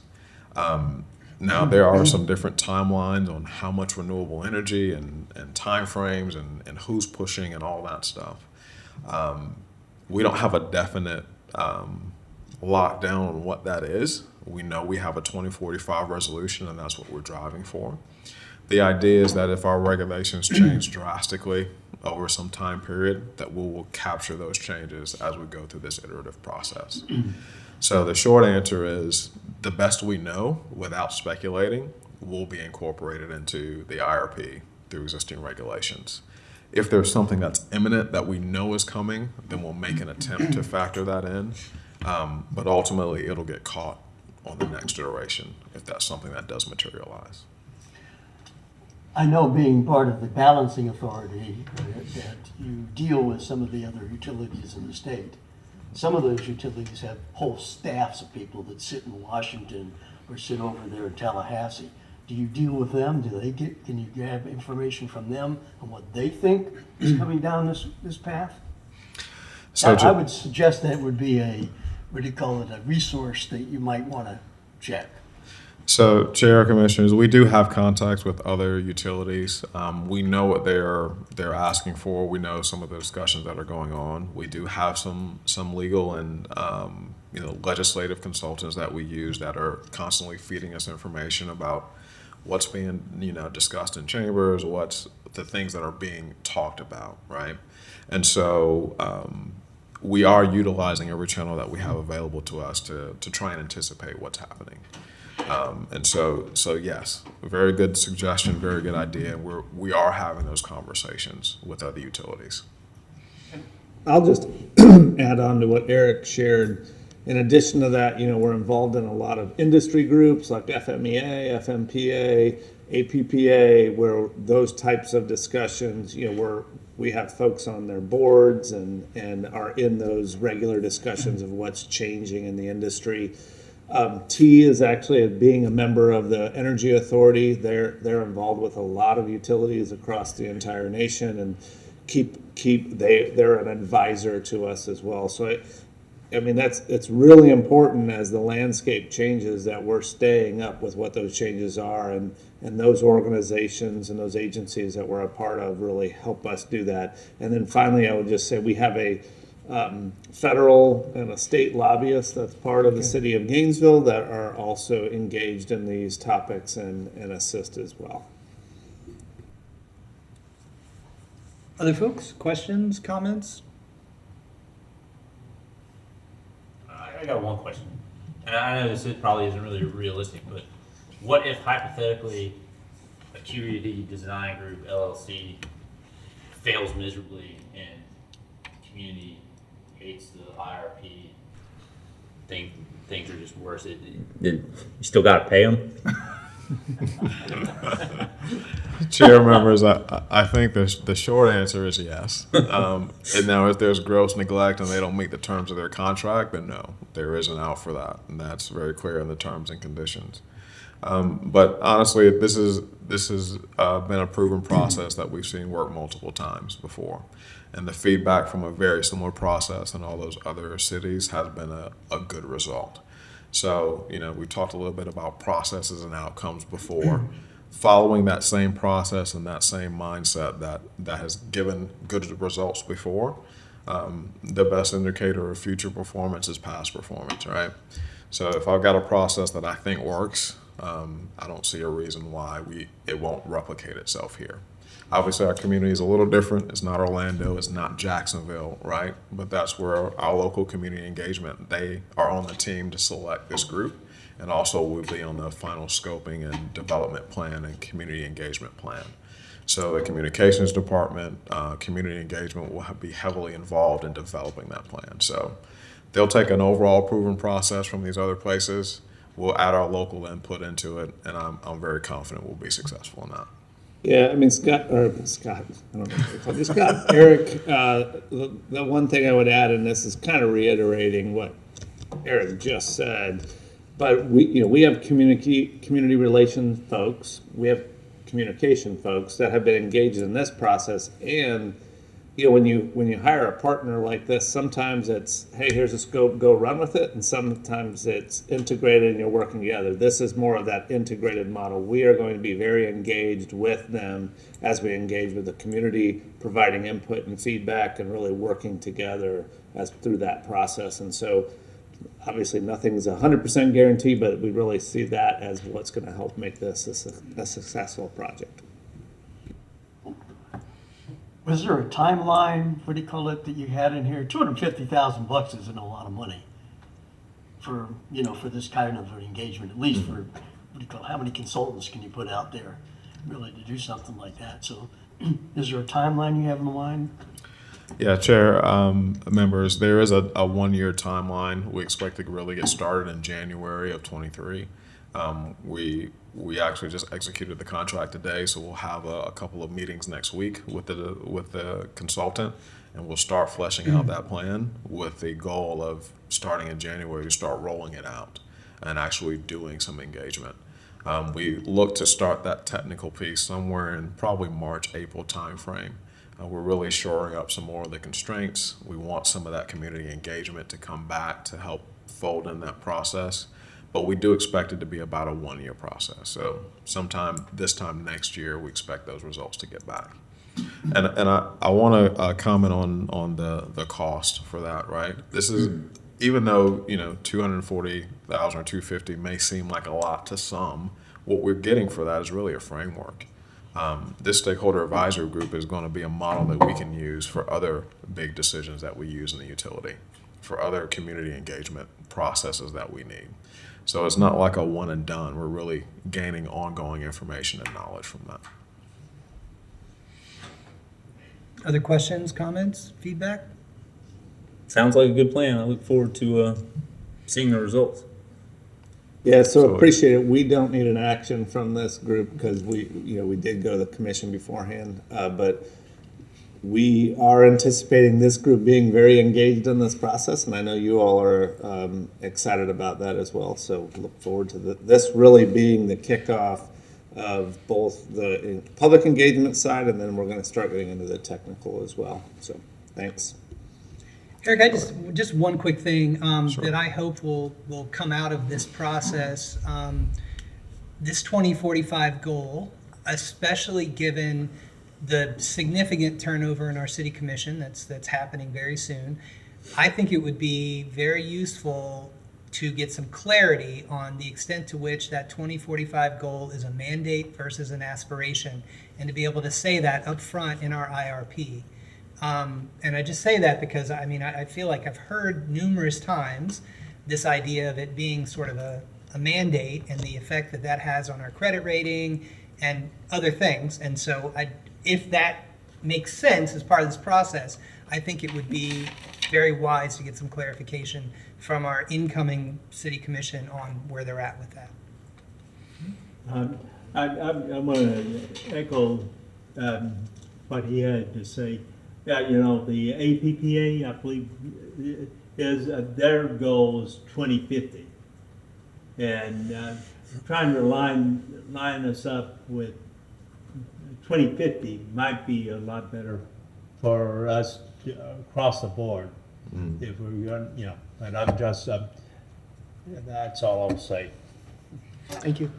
So, Chair, members, there is, for that, there is it's considered a resolution, not a mandate, right? And in that resolution, there's language with, in factoring in cost and so forth. And so part of my job in sustainability is making sure we're taking that balanced approach, that we're not overemphasizing or underemphasizing, cost, environment, or people, right?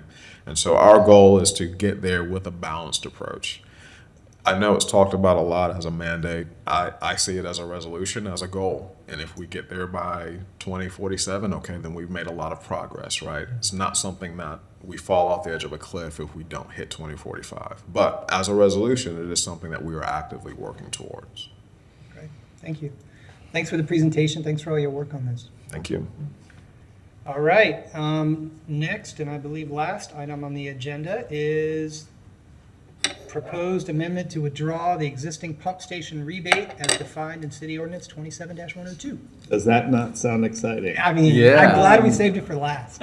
So, Chair and members, Rick Hutton is here, and I do want to acknowledge, I didn't acknowledge Rick earlier, he's working with Eric and in the sustainability group and working on the IRP. And so, this is going to be a big team effort from staff working with the community and the governing boards. And so I want to acknowledge that. And then, again, this item, similar to the previous one, we did take this to the City Commission on December 1st. Rick has a really long presentation here to address this item. So I'll let him get right to it. Okay, only 30 slides. Yeah. All right. So Rick Hutton, supervising engineer, and I guess our water wastewater department, and transitioning into our sustainability group. So this item, this pump station rebate, what this pertains to particularly is with regard to new development, wastewater pumping stations. So oftentimes when a developer does a new subdivision, wastewater flows downhill unless you pump it. And depending on their elevations and where they're located, they may have to put in a pump station. They tend to be pretty expensive, generally about $500,000 or more, depending on where you're at. And what this ordinance that was put in place in 1996, the intent of that is if a developer came in, put in a pump station, and then another developer came in and did a subdivision, and they find a way that they can flow to that pump station and not have to build their own, that it provided this mechanism. The intent was is the second developer would pay a rebate to the first developer and help them cover the costs. And so GRU kind of acted as a middleman in that whole transaction. It has been used a couple of times, probably not as often as originally envisioned. But we also are realizing there's some ambiguities in the language in that rule that really creates some liability for GRU, which was never the intent of it, but that it does nevertheless create that liability for us.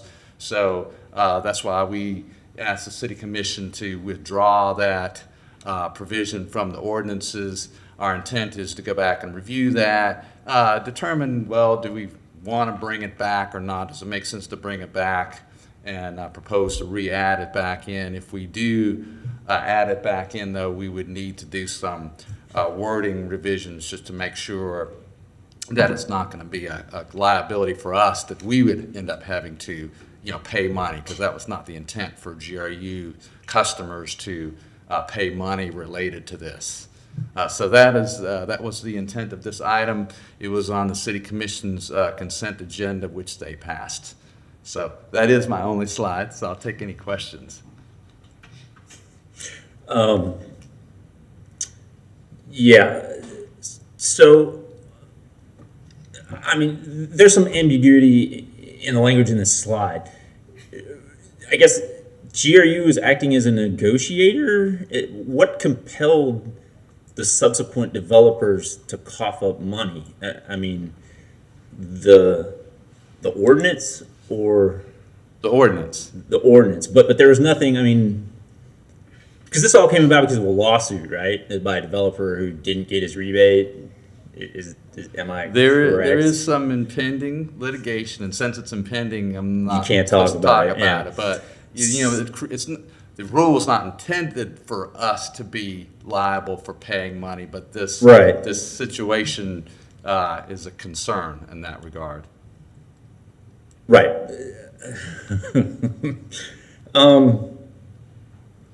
I wish we had had a chance to discuss this before it went to the City Commission, but I do hope it gets revisited. These are very expensive, like you said, and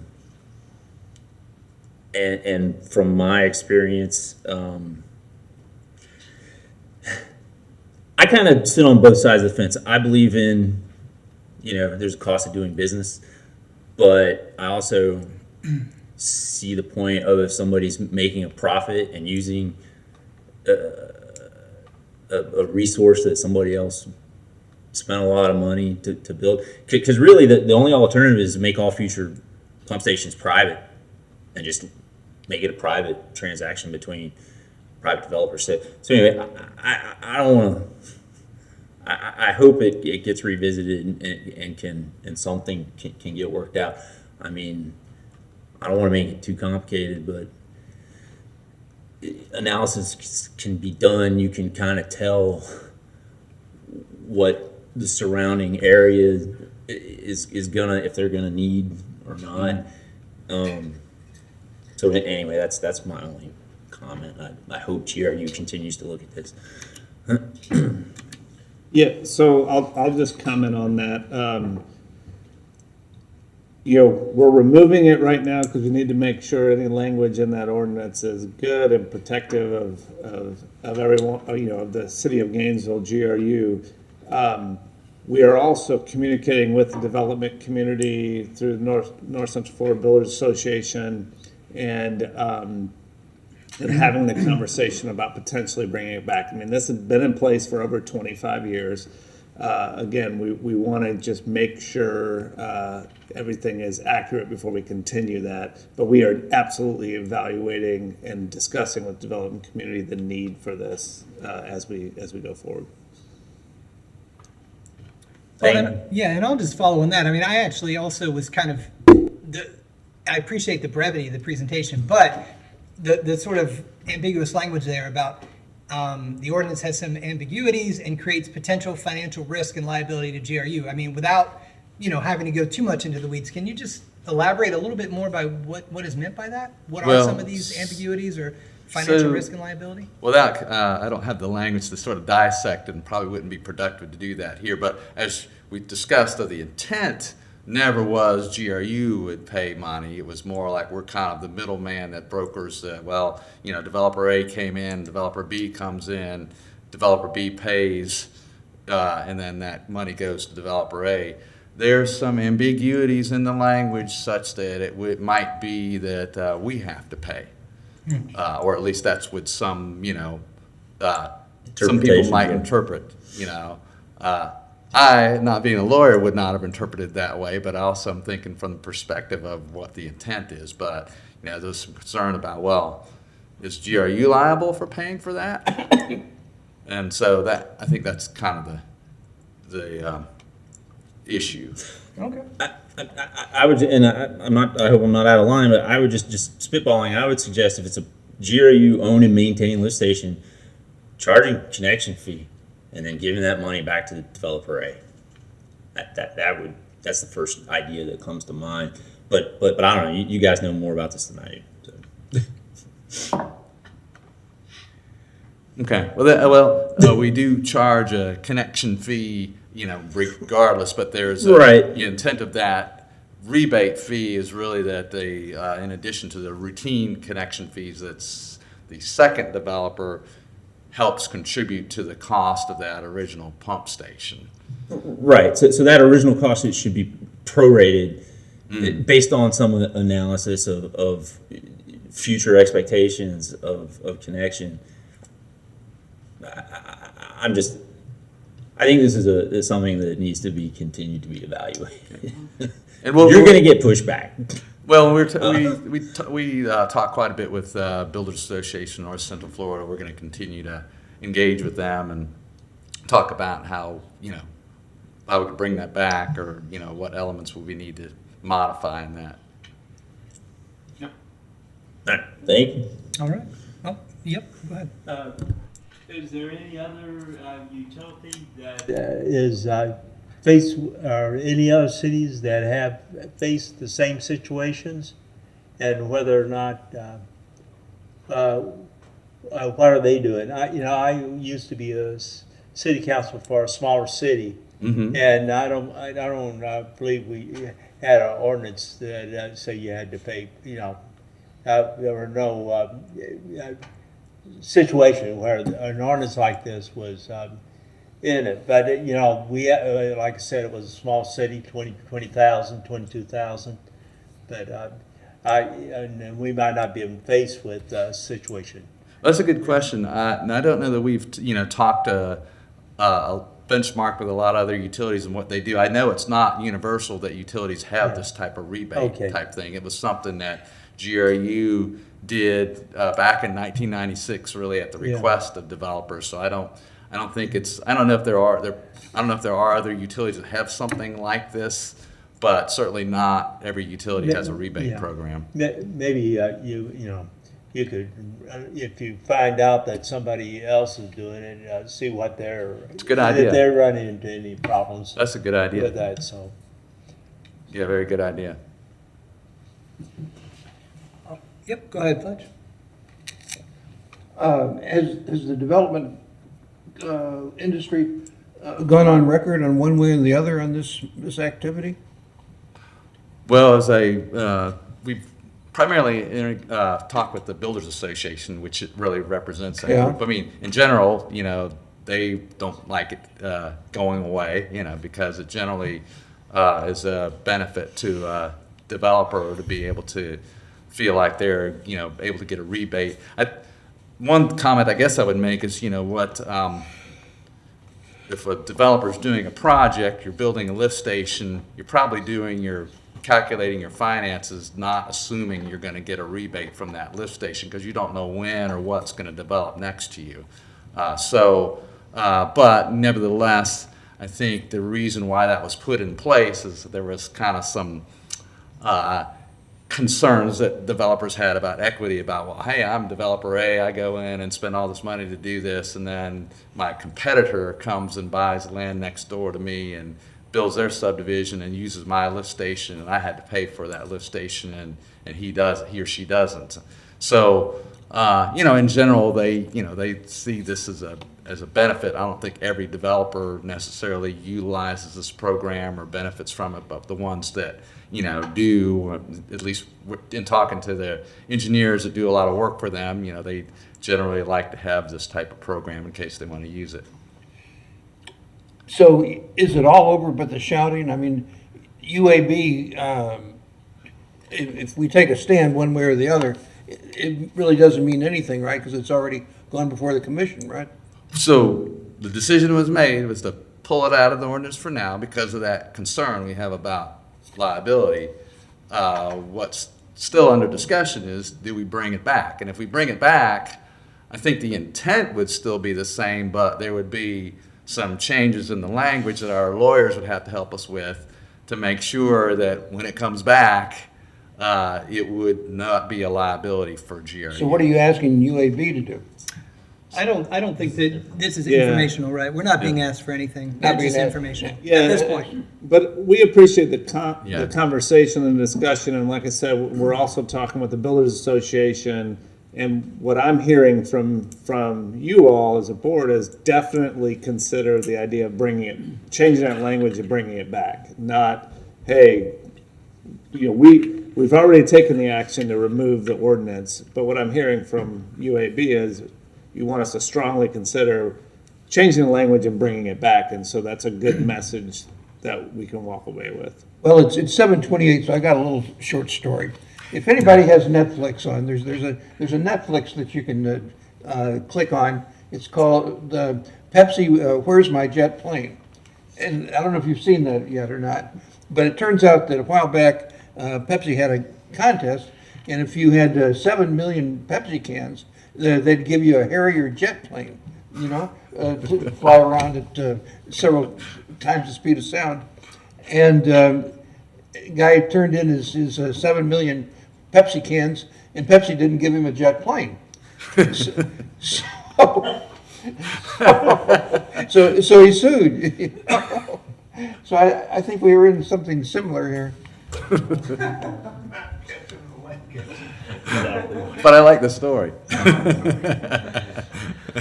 All right, anything else on this item?